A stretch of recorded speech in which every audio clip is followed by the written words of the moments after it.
সোনার জন্মদিনের ভিডিও ফুটেজে রূপাকে দেখে সূর্য জানতে পারলো রূপা বেঁচে আছে, রূপা জন্মদিনে এসেছিল।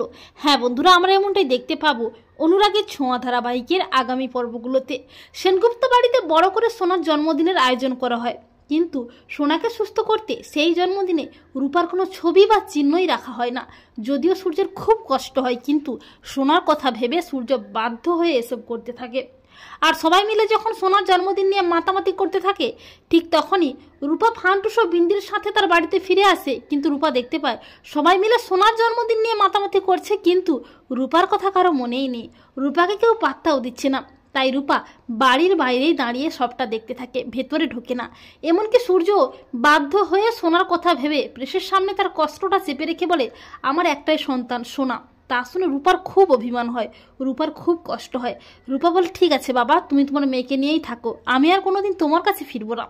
আর যখন জন্মদিন সেলিব্রেশন হচ্ছিল, তখন ক্যামেরাম্যান পুরোটা ভিডিও করছিল, আর সেই ভিডিওতে রূপাকেও দেখা যায়। এরপর রূপা অভিমান করে বিন্দি ও ফান্টুসের সাথে চলে যায়।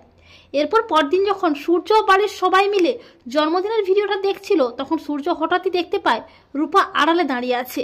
তা দেখে সূর্য চমকে যায়। সূর্য বলে, রূপমা, আমার রূপমা বেঁচে আছে? ও জন্মদিনের দিন এসেছিল, অথচ আমি জানতেই পারিনি। ও নিশ্চয়ই বাবার উপর অভিমান করে চলে গেছে। কিন্তু না, আমি আমার রূপমাকে ঠিক খুঁজে বের করে ওর অভিমান ভাঙিয়ে ওকে বাড়ি ফিরিয়ে আনবই।